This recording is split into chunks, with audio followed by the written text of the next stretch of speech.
que Ele venha ministrar, meu Pai, naquela casa, que ela possa ser impactante sobre aquelas vidas, que ela possa salvar, curar e libertar em nome de Jesus. Em nome de Jesus, usa Ele poderosamente, em nome de Jesus. Amém. Os irmãos podeis assentar. Quero convidar aqui o nosso preletor Jucimar. Louvado seja o nome do Senhor. Continua glorificando, continua exaltando, meus amados. A glória é de Deus, a honra é de Deus, o louvor e a adoração nesta noite é para Ele. Vamos orar pelo nosso irmão Jucimar. Vamos orar porque eu sei que ele já está na presença do Senhor e Deus já ministrou algo no coração dele para que ele venha trazer ao nosso coração nesta noite. Então estenda suas mãos para o nosso irmão. Eterno e soberano Deus, nós queremos te agradecer, ó Pai, agradecer pela vida do Jucimar. Senhor, nós sabemos que o Senhor já falou com ele e agora o Senhor vai falar conosco nesta noite através da vida dele. Continua guardando, guarda ele, guarda a casa dele, protege ele em nome de Jesus, para que ele esteja aqui agora, meu Pai, sendo orientado pelo Teu Espírito Santo a ministrar sobre as nossas vidas. Nos prepara agora, meu Pai, tira toda ansiedade, tira tudo aquilo que não provém de Ti das nossas vidas, da nossa mente, do nosso coração, para que nós possamos receber mais de Ti esta noite. É isto que Te pedimos e já Te agradecemos em nome de Jesus.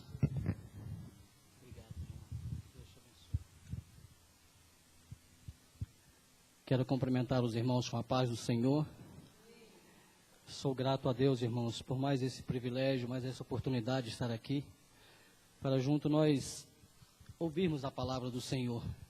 Porque quem prega também ouve e precisa viver o que está pregando, né? Precisa receber a palavra que está sendo pregada. Eu glorifico a Deus, irmãos, pelo que Deus tem feito na minha vida. Eu sou grato a Deus por tudo que Deus tem feito. Ontem, quando o pastor me ligou, me comunicando que eu pregaria hoje, eu coloquei no meu coração de que eu não faria mais esboço, eu deixaria que Deus me trouxesse a palavra no momento adequado. Eu fiquei muito alegre ontem quando Deus colocou uma palavra no meu coração, irmãos. É muito bom a gente poder confiar no Deus que a gente prega. É bom a gente poder saber que Deus tem uma palavra nova para cada dia. E eu glorifico a Deus pela palavra que eu vou trazer aqui nessa noite. E o Senhor me mostrou, irmãos, o grupo de pessoas para quem eu iria pregar. O Senhor me mostrou o que era necessário trazer nessa noite. Eu glorifico a Deus por isso, por pregar a palavra viva, a palavra que precisa ser pregada. Eu me alegrei muito quando o Senhor colocou no meu coração esta palavra ontem à noite. Os irmãos podem ficar sentados mesmo como estão. Eu vou ler a palavra do Senhor no livro dos Salmos. Salmos de número 142.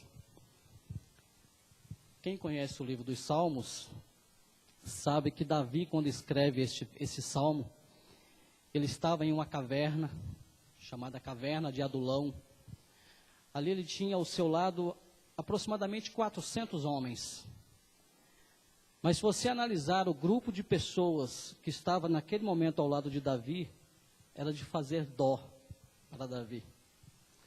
A Bíblia disse que o grupo de pessoas que estavam ali eram os desesperados, os endividados, os que já não tinham mais esperança nenhuma para a sua vida, os fugitivos, os atribulados.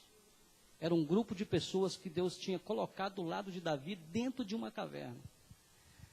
Aí você imagina, irmãos, que às vezes Deus nos faz passar por situações que às vezes a gente não consegue explicar. A gente não consegue explicar, mas Deus tem explicação para tudo que nós passamos. Amém?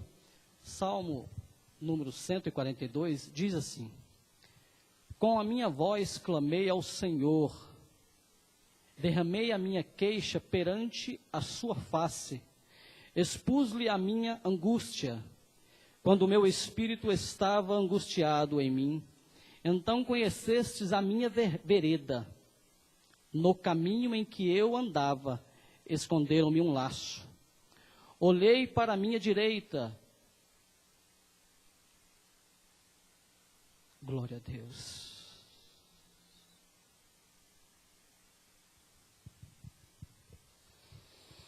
Só o Senhor é Deus, aleluia. Olhei para a minha direita e vi, mas não havia quem me conhecesse. Refúgio me faltou, ninguém cuidou da minha alma. A ti, ó Senhor, clamei. Eu disse, tu és o meu refúgio e a minha porção na terra dos viventes.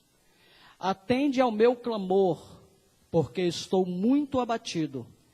Livra-me dos meus perseguidores, porque são mais fortes do que eu. E aqui está o tema da mensagem nesta noite. Tira a minha alma da prisão, para que louve o teu nome. Os justos te rodearão, pois me fizestes bem. Irmãos, o tema desta mensagem nesta noite está neste versículo. Tira a minha alma da prisão. Louvado seja Deus, soberano Deus. Aqui eu me coloco, ó Pai, como instrumento do Senhor nessa noite. E eu glorifico ao Senhor pela palavra que o Senhor colocou no meu coração, Pai, para pregar à tua igreja. Deus, que neste momento o Espírito Santo do Senhor assuma o primeiro lugar na minha vida. Que eu não venha falar nada, Pai, que não seja para edificação da tua igreja. Que eu não venha falar nada que não seja para proveito dos que aqui estão, Pai amado. Eu te peço, fala conosco, continue a trabalhar no meio desta igreja. Cumpra em nosso meio, Pai, o objetivo para o qual o Senhor abriu estas portas. E que nós possamos ver os propósitos do Senhor a cada dia sendo executados em nosso meio. É o que eu te peço, para a honra e para a glória do teu nome. Irmão, se puder me trazer um pouquinho de água, por gentileza. Irmãos, não existe nada pior para o ser humano do que ele estar preso, do que ele estar encarcerado. Se você quiser matar um homem, mas ainda mantê-lo com vida, tire-lhe a liberdade. Se você quiser matar alguém e ainda ver essa pessoa com vida, tira-lhe a sua liberdade. Não existe nada pior do que tirar a liberdade de uma pessoa. Isso é tão sério que a Constituição brasileira, ela garante o direito de ir e vir do ser humano, do cidadão brasileiro. Todas as constituições democráticas pelo mundo afora, eles garantem o direito de ir e vir. Porque todos nós sabemos que essa é uma liberdade que foi dada por Deus. Deus criou o homem para ser livre. Deus criou o homem para ser uma criatura livre, liberta de toda e qualquer prisão. Eu fico imaginando, no jardim do Éden, a liberdade que um homem tinha. O homem era livre, liberto. E para isso, irmão, vem à minha mente uma palavra que no hebraico ela é shalom. Para nós é paz. No hebraico, shalom, ele não quer dizer apenas a paz, que é a ausência de guerra ou de conflito. Veja bem, o que quer dizer a palavra shalom? A palavra shalom quer dizer harmonia, plenitude, firmeza, bem-estar, êxito em todas as áreas da vida. Se você pegar no capítulo 1 e 2 do livro de Gênesis, você não vai ver a palavra shalom. Você não vai encontrar esta palavra shalom no livro de Gênesis, capítulo 1 e 2. Mas você vai ver o significado da palavra shalom sendo executado na obra do Senhor, na obra de Deus naquele momento. Se você parar um pouquinho para analisar, Deus quando começa a criar as coisas, daqui a pouco ele para, olha para tudo que ele fez e diz, eis que tudo é muito bom. Se você for fazer uma paráfrase do que o que está escrito no capítulo 1 e 2 de Gênesis, você vai poder chegar à seguinte conclusão. Quando Deus olha para todas as coisas e ele vê tudo o que ele fez, ele diz, eis que há uma harmonia plena em tudo que eu fiz. Isso quer dizer, eis que há uma paz, eis que há uma liberdade, eis que há algo de harmonioso em tudo que foi criado. E tudo que foi criado estava incluindo a criação do homem e da mulher. Estava incluído ali Deus criar o homem, Deus criou a mulher. Deus olha para aquele casal no jardim e diz, há paz para eles. Há uma harmonia plena para eles. Há uma coisa maravilhosa que eles vão aproveitar para o resto de suas vidas. Mas, irmãos, esse era o plano de Deus. Deus criou o homem, Deus criou o jardim, Deus criou tudo para que houvesse paz, para que o homem desfrutasse da liberdade, para que o homem pudesse desfrutar daquela harmonia que foi colocada à sua disposição. Mas, infelizmente, nós sabemos pelo registro da história que não foi isso que aconteceu. Quando Adão e Eva decidem não obedecer à voz de Deus e obedecer à voz da serpente, que ali representava o inimigo, ela perdeu a liberdade. Embora eles continuassem com o direito de ir e vir, eles já não eram mais libertos. A sua vontade, o seu desejo havia sido subjugados pelo inimigo das nossas almas. A partir daquele momento, o homem deixou de ser livre. Quer que eu te dê um exemplo disso? E aqui está o primeiro grupo de pessoas que Deus me mostrou para quem eu deveria pregar nessa noite. Primeiramente para mim, mas para um grupo específico. Irmãos, pare um pouquinho. A liberdade de um homem diante de Deus, como a irmã bem colocou aqui, se nós tivéssemos a 100% de liberdade que foi dada pelo homem, o simples nome da palavra Deus era motivo de nos prostrarmos diante dele, era motivo de nos adorarmos sem parar. A Bíblia diz que os anjos estão diante de Deus e eles cantam em uma única só voz, Santo, Santo, Santo, Santo. Sabe por quê? Porque os anjos gozam de liberdade. Dos anjos não foi tirado a liberdade de adoração de Deus. Não foi tirado dos anjos a liberdade de se prostrar diante de Deus, reconhecer a sua autoridade como Deus supremo e adorá-lo a todo momento. A Bíblia diz que eles se prostram e diz, Santo, Santo, Santo. Primeiramente, irmãos, há um grupo de pessoas que não conseguem adorar a Deus. Não consegue se prostrar diante de Deus, porque lhe foi tirada essa liberdade. O inimigo de nossas almas, irmãos, tem escravizado as pessoas para não adorar a Deus, para não cultuar a Deus. Se nós olharmos para o mundo, essa semana eu fiquei estarrecida, não sei se os irmãos tomaram conhecimento, da nova droga que está sendo usada. É uma droga, irmãos, que ela é tão alucinógena, que a pessoa quando toma, que ela está sob efeito daquela droga, ela começa a praticar o canibalismo. Eu não sei se vocês viram, no Japão, uma pessoa dentro de um metrô, que estava sob o efeito dessa droga, atacou uma pessoa e começou a arrancar pedaços daquela pessoa para comer. Irmãos, isso é falta de liberdade que o ser humano não tem. O ser humano está andando, tem o direito de ir e vir, mas não tem o direito de adorar a Deus. Quantos não têm mais esse direito de adorar a Deus? Estão com a sua vontade completamente cativa nas mãos de Satanás. E nós estamos aqui, irmãos. Deus tem nos dado essa liberdade de podermos adorar o nome dEle. Por isso, irmãos, quando você estiver na casa do Senhor, não perca essa oportunidade. Não deixe de adorar a Deus enquanto você tem essa liberdade de estar na casa do Senhor.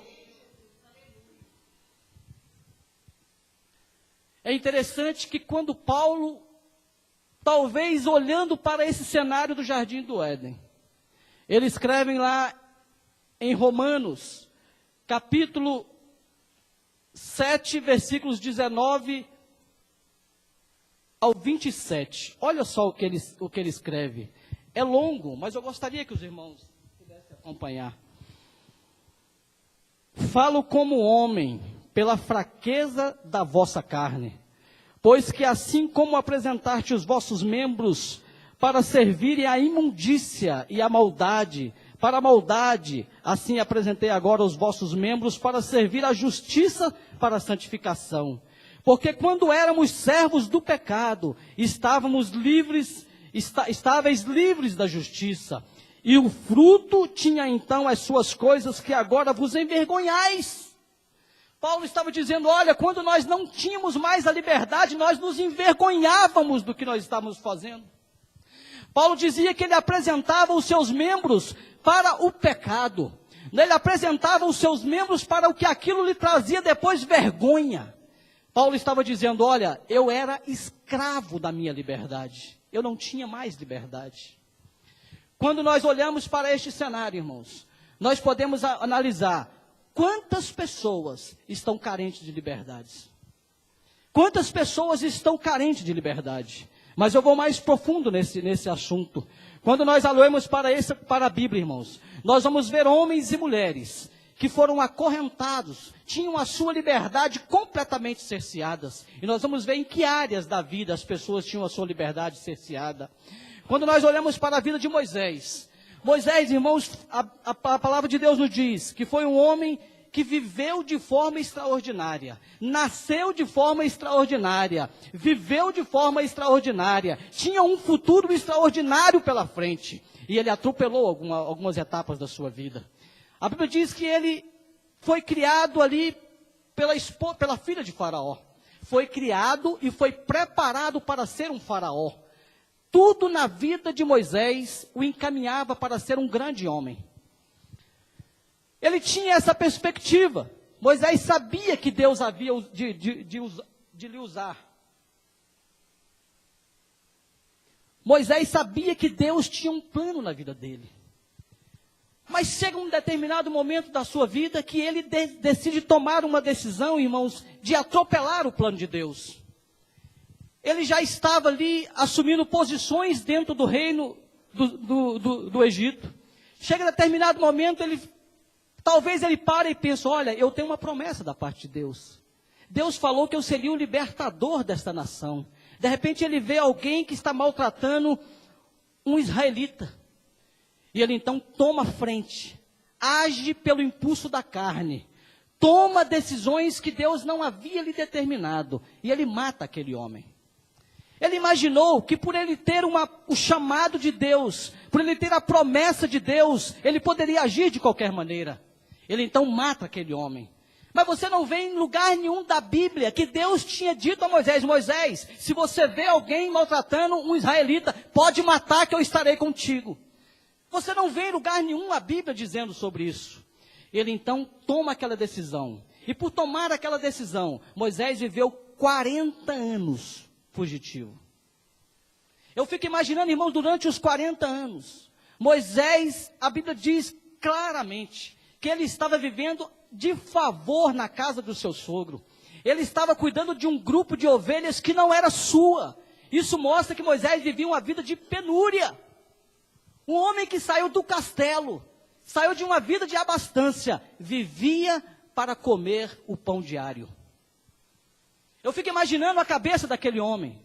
Eu fico imaginando o que aquele homem imaginava. Gente, mas cadê a promessa?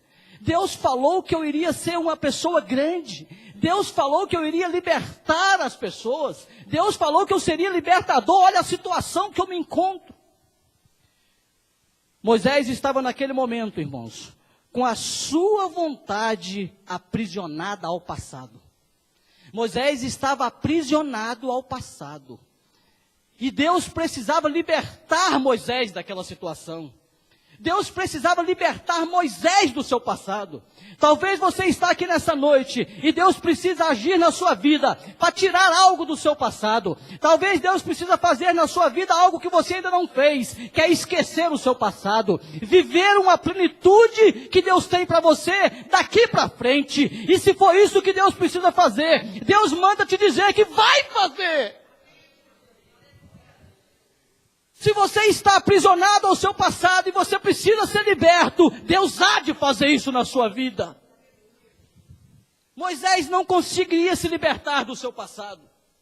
Tanto é verdade que quando Deus aparece para ele diante da sarça, ele começa a colocar situações diante de Deus. Deus, o Senhor deve estar enganado. Eu não sou a pessoa certa. Eu não sei falar, Deus. Deus então diz, mas não foi eu que fiz a boca? Não foi eu, Moisés, que fiz a boca? E ele então começa a arrumar outro subterfúgio. Senhor, olha, eu não sei se o Senhor sabe, mas Senhor, olha, eu matei alguém lá atrás, eu não posso voltar no Egito. Deus então diz, eu já matei todos aqueles que procuravam tirar a sua vida. Irmão, se Deus tiver que matar alguém para poder que esteja impedindo de você viver as bênçãos e a plenitude de Deus, Deus tira da vida.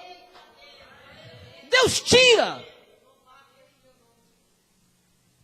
Eu contei aqui uma experiência que eu tinha sobre a aventura que eu fiz de montar um negócio ali no Goiás, onde tomei um prejuízo enorme, enorme. Fui ameaçado de morte. Veio um pistoleiro do Pará que parou a caminhonete em frente à casa do meu pai. E eu tive que assinar um papel para dizer que eu pagaria em tal dia. 3 dias depois, aquele homem estava cumprindo prisão. Ali está até hoje ali em Goianésia. Eu não estou dizendo que foi Deus que tirou da minha vida. Mas ninguém pode ameaçar um servo de Deus. Deus sabia a situação que eu estava passando. E Deus sabe a situação que você vive. Deus conhece. Moisés estava aprisionado ao seu passado. E Deus falou, Moisés, eu vou te livrar do seu passado. Eu vou tirar você desta prisão, Moisés.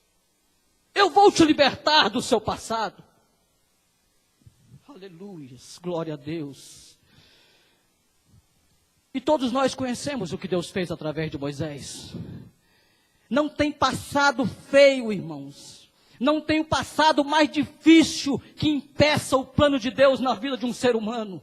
Não tem nada que impeça Deus agir na vida de um ser humano. Se você não tem liberdade nessa noite para crer no que eu estou te dizendo aqui, eu, debaixo da autoridade de Deus, eu digo para você nessa noite que Deus vai livrar a sua mente disso, que Deus vai te tirar dessa escravidão que está impedindo de você acreditar no que Deus pode fazer na sua vida. Aleluia. A segunda pessoa que estava com alguma coisa aprisionada era Pedro. Pedro estava aprisionado psicologicamente falando. Pedro foi um homem que viveu com Jesus, viu os milagres de Jesus, andou por sobre o mar. Olha que não é pouca coisa. Aquele homem, irmão, esteve do lado de Jesus. Ele contemplou tudo que Jesus fazia, ele fazia parte do círculo íntimo, que era Pedro, Tiago e João. Os 3 homens de maior proximidade de Jesus. Imagine, irmã Elza, a intimidade que aquele homem gozava com Jesus Cristo. Era de se imaginar que nada pudesse abalar a fé daquele homem. Era de se imaginar que nada pudesse interromper a caminhada daquele homem ao lado de Jesus. Mas chega um momento que ele teve a sua mente escravizada. Quando ele imaginou que jamais seria perdoado pelo Mestre. Ele imaginou que jamais poderia alcançar misericórdia de Jesus Cristo por tê-lo negado 3 vezes. Eu não sei quantas vezes você já negou a Jesus. Eu não sei nem contar mais quantas vezes eu já neguei a Cristo. Imagine, irmão, se eu me colocasse na situação de Pedro. Imagine se você se colocasse na situação de Pedro. Você não se acharia digno nem sequer de colocar os pés nas portas desta igreja.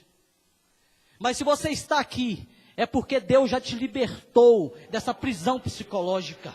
Se você está aqui, você está debaixo da mão protetora de Deus, porque o inimigo tem tentado entrar na sua mente, fazer com que você fique psicologicamente abatida e não creia mais no que Deus pode fazer. Mas Deus está nessa noite, irmãos, tirando das prisões pessoas que estão com o seu sentimento psicológico aprisionado. Pessoas que estão com a sua mente aprisionada, que acha que já não tem mais condições de viver debaixo da misericórdia de Deus. Aleluia. Quando nós falamos, irmão, de privação de liberdade, nós podemos olhar para o mundo. Se nós pudéssemos, irmãos, como a irmã bem falou aqui, se nós pudéssemos ter um vislumbre do que acontece no mundo espiritual, nós iríamos glorificar demais a Deus por estarmos aqui nessa noite. Porque quantas pessoas gostariam de estar aqui, mas estão aprisionadas psicologicamente. Muitos estão aprisionados, irmão, a tal ponto que estão vivendo nos manicômios. Muitos estão aprisionados psicologicamente, irmãos, pelo uso excessivo de drogas. E quantos estão aprisionados, irmãos, porque não valorizaram a liberdade que tinham em Cristo Jesus? Irmãos, se tem uma coisa que eu aprendi na palavra de Deus, é que nós não devemos brincar com a misericórdia de Deus. Nós não devemos brincar com a misericórdia de Deus. E eu vou repetir outra vez. Nós não devemos brincar com a misericórdia de Deus. Eu me lembro de um testemunho que o nosso pastor sempre dava. E nós até conhecemos o cidadão. Um homem que tinha 2 filhas na igreja. E ele era o dono do instrumento e da caixinha que tinha lá. A irmã sabe muito bem de quem que eu estou falando. E ele chegava na igreja a hora que queria, a hora que bem entendia. Às vezes estava na metade do culto, ele chegava e aí queria preparar a caixa, irmãos. Atrapalhava todo o culto. Chegava na hora que bem entendia. Achava que a igreja era dependente dele. Que se ele não estivesse ali, não teria louvor. Ninguém louvava. E esse é um grande erro, irmãos, é achar que alguém na igreja é insubstituível. Só tem uma pessoa que é insubstituível na igreja, que é Jesus Cristo. Ele é insubstituível. Ele não pode faltar ao culto. E aquele homem, irmãos, brincou com a misericórdia de Deus. As suas 2 filhas, o pastor tinha que ir lá pedir autorização para ele, para ir viajar com a mocidade. E ele dizia, as minhas filhas não vão andar com essas prostitutas da igreja. Olha só a que ponto chegou esse homem. E aquele homem, irmãos, foi acometido de uma doença na mão. Ele gritava de dor. Ele gritava de dor. Ele colocava suas mãos dentro de uma bacia de água para poder aliviar a dor e a bacia ficava quente. A água da bacia ficava quente. Tamanha era a febre que ele tinha nas suas mãos. E ele tentou tudo, irmãos. Tentou tudo. Se livrar daquilo e não conseguiu. Foi parar em Abadiânia, num centro de macumba. Quando ele chega naquele lugar, irmãos, a pessoa ali tomada pelo espírito maligno diz, você é um sujeito sem vergonha. Você não vale nada. Ele tomou um susto. Como é que você pode deixar aquele lugar de luz e vir aqui para esse lugar de trevas? Vai embora, eu não posso fazer nada por você. E aquele homem, irmãos, morreu gritando de dor, porque brincou com a misericórdia de Deus. Eu não sei por que eu estou trazendo esse testemunho nessa noite. Mas se Deus me mandou trazer esse testemunho nessa noite, Ele sabe por que eu estou trazendo. E eu não quero que você seja alvo do que eu estou pregando nessa noite. Quando Deus se abusar e não tiver mais misericórdia da sua vida. Aleluia. Aleluias, glória a Deus. Pedro imaginou, Jesus não terá mais misericórdia de mim. Lê do engano.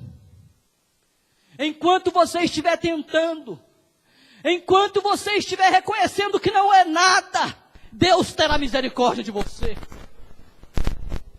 Enquanto você estiver na sua consciência de que você depende 100% dele, não importa o seu fracasso, ele continuará tendo misericórdia de você. Mas não deixe, irmãos, não deixe que Deus não tenha mais misericórdia da sua vida.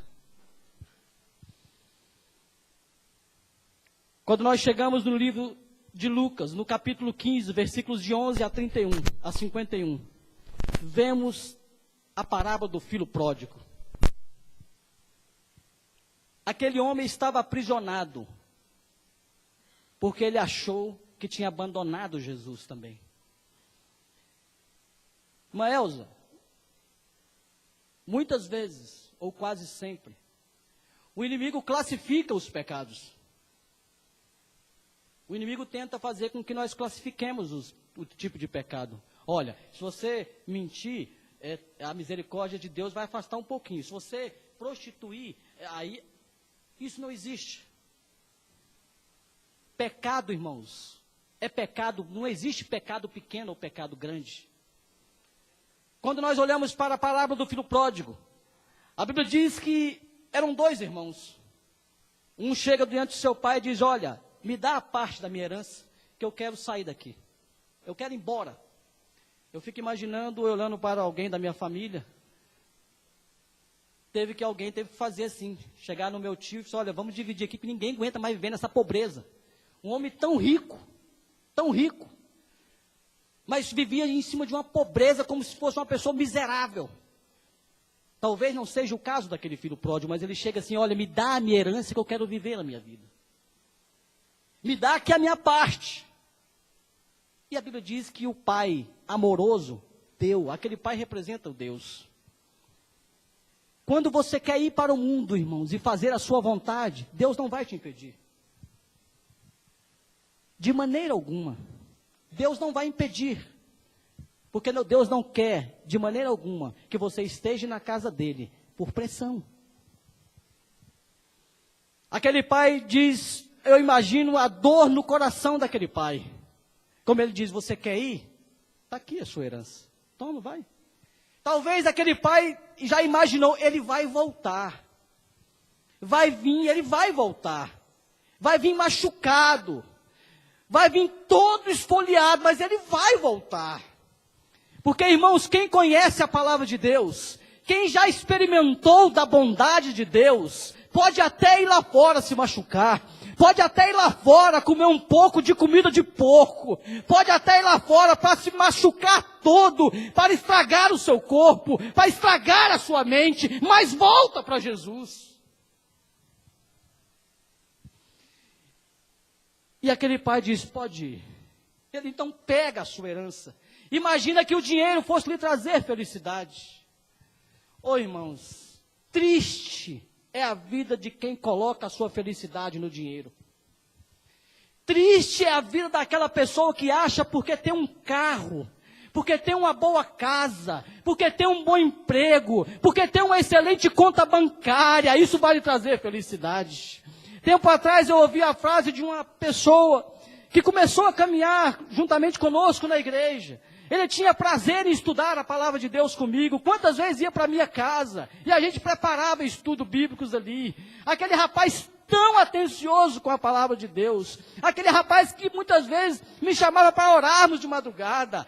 Ele mais o irmão e a irmã, que coisa linda era estudar a palavra de Deus ao lado daquele rapaz. Nos seus 15, 16 anos, ele tinha um prazer muito grande com a palavra de Deus. E Deus começou a abençoar a vida daquele jovem. Deus começou a abençoar a vida daquela família. E ele foi próspero. Hoje está mais próspero ainda. Hoje ele é secretário do presidente de uma comissão na Câmara dos Deputados. Passou em um concurso na Câmara, mas antes já tinha passado em 2 outros concursos públicos. Todo concurso público que ele falava que ia passar, ele passava mesmo, porque é uma pessoa extremamente preparada. Mas uma das últimas vezes que eu encontrei com ele, eu disse: meu amigo, vamos lá na casa, vamos lá, vai ter um culto. Olha a frase desse cidadão. Olha a frase dessa pessoa que tinha prazer nas coisas de Deus. Olha, é muito difícil hoje eu servir a Jesus. Cara, eu estou com um carro maravilhoso, eu estou com uma conta maravilhosa, eu tenho que curtir a minha vida, eu sou tão novo. Irmãos, que Deus tenha misericórdia dessa pessoa. Que ele tenha ainda a capacidade de reconhecer essa loucura, esse devaneio de poder achar que poder ter um carro, ter uma casa é curtir a vida. O filho pródigo estava nessa situação. Precisava ser liberto de adorar as coisas materiais. Precisava ser liberto de tirar os olhos das coisas materiais e se concentrar em Jesus. E ele foi. quebrou a cara, como nós sabemos, e voltou para a casa do pai. No que ele volta, irmãos, ele não tinha nem coragem de chegar na casa do seu pai. Se você for olhar o texto, vai imaginar que o pai foi até onde ele estava. Ele não teve coragem de chegar e entrar direto na casa de seu pai. Mas o pai, movido de íntima compaixão, de grande amor pelaquela alma, pelaquela vida, trouxe de novo para a sua casa, trocou a sua roupa. Isso mostra que ele estava uma pessoa moribunda, que já tinha acabado com tudo. E nessa noite, irmãos, nessa noite, Deus está abrindo portas de cadeias aqui. Se é as coisas materiais que está impedindo de você se aproximar de Deus, eu não estou dizendo que Deus irá tirar. Eu não estou dizendo que Deus irá tirar o seu emprego. Eu não estou dizendo que Deus irá tirar a sua conta bancária. Mas eu estou dizendo que Deus vai tirar o seu coração dessas coisas. Não vai ser essas coisas que vai impedir de você servir e adorar a Deus. Mas se for preciso, Deus também tira. Estava conversando essa semana com um amigo meu do trabalho, pastor, ali na Vila Planalto. E chegamos à seguinte conclusão. Eu falei, pastor Heraldo, eu tenho para mim que o maior objetivo de Deus em salvar o ser humano é para livrar a sua alma do inferno. O que vier após isso, irmãos, é lucro. Se você conquistar alguma coisa nessa terra, é lucro se você for uma pessoa salva. Ou então, você pode pensar como aquele homem, que era um grande fazendeiro, olhou para os seus estoques de cereais e disse, vou derrubar tudo, vou construir maiores, porque eu vou produzir uma colheita enorme esse ano, e eu preciso guardar as minhas coisas. E ele então fez um celeiro enorme, guardou tudo ali dentro e disse, alma, descansa em paz, porque já tem tudo que você necessita. E Deus brada do céu, louco, e se eu pedir hoje a sua alma, o que será dessas coisas? Irmãos, quantas pessoas estão perdendo o prazer de adorar a Deus? Eu não estou fazendo em perder a salvação. Estão perdendo o prazer de adorar a Deus, porque está com a sua cabeça nas coisas. As coisas já tomaram conta da sua cabeça. E Deus há de libertar nessa noite. Deus há de livrar as pessoas dessa prisão. Se você não tem tido liberdade para adorar a Deus, porque as coisas estão te atrapalhando, Deus irá te libertar nessa noite. Glória a Deus. Aquele homem estava aprisionado pela sua maneira de vida. Ele precisava ser liberto daquilo ali. Há um outro grupo de pessoas que estão aprisionados às suas limitações físicas. A Bíblia fala da mulher do fluxo de sangue. Aquela mulher estava presa a uma situação física. E a lei era tão rígida para aquele tipo de situação, que se ela tivesse sido pega naquele momento ali, ela deveria ser apedrejada. Ela não poderia estar andando de forma tranquila no meio das pessoas com fluxo de sangue. A lei dizia que ela tinha que ser retirada, colocada em determinado local até que aquele fluxo parasse. Mas a Bíblia diz que já tinha 12 anos. 12 anos que ela sofria de um fluxo de sangue, provavelmente uma hemorragia. A gente não sabe, a Bíblia não diz. Diz apenas que era um fluxo de sangue. E aquela mulher não tinha liberdade. Ela estava presa na sua condição física. Irmãos, e eu quero ser boca de Deus aqui nessa noite. Eu quero ser profeta de Deus aqui nessa noite. Para impetrar, cura a igreja do Senhor nessa noite. Eu quero aqui ser instrumento de Deus, debaixo da autoridade do Espírito Santo nessa noite. Eu ministro nessa noite a liberdade de cura nessa noite. E se você está carente de ser liberto nessa noite, debaixo da autoridade do Espírito Santo, eu declaro nessa noite liberdade para você. Aleluia. E o libertador está aqui nessa noite.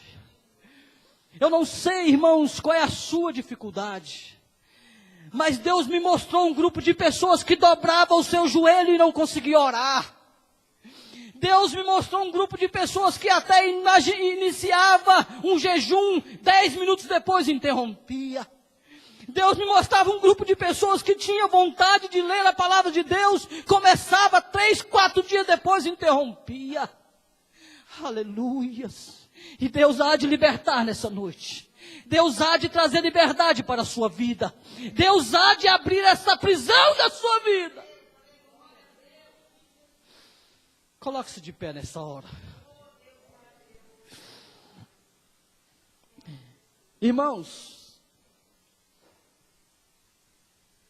eu não quero chamar aqui toda a igreja. No final pode até ser que a gente faça isso. Mas eu não tenho dúvida do Deus que me entregou a mensagem nessa noite, na noite passada. Eu não tenho dúvida qual é o propósito de Deus nessa noite. Cada um aqui conhece a sua vida, e Deus conhece a de todos nós. Mas eu quero nessa noite, que você faça uma análise na sua vida. E Deus me diz nesse exato momento, que quer libertar você disso. Deus quer que você seja uma pessoa livre, que você tenha liberdade para sentir a alegria de Deus na sua vida.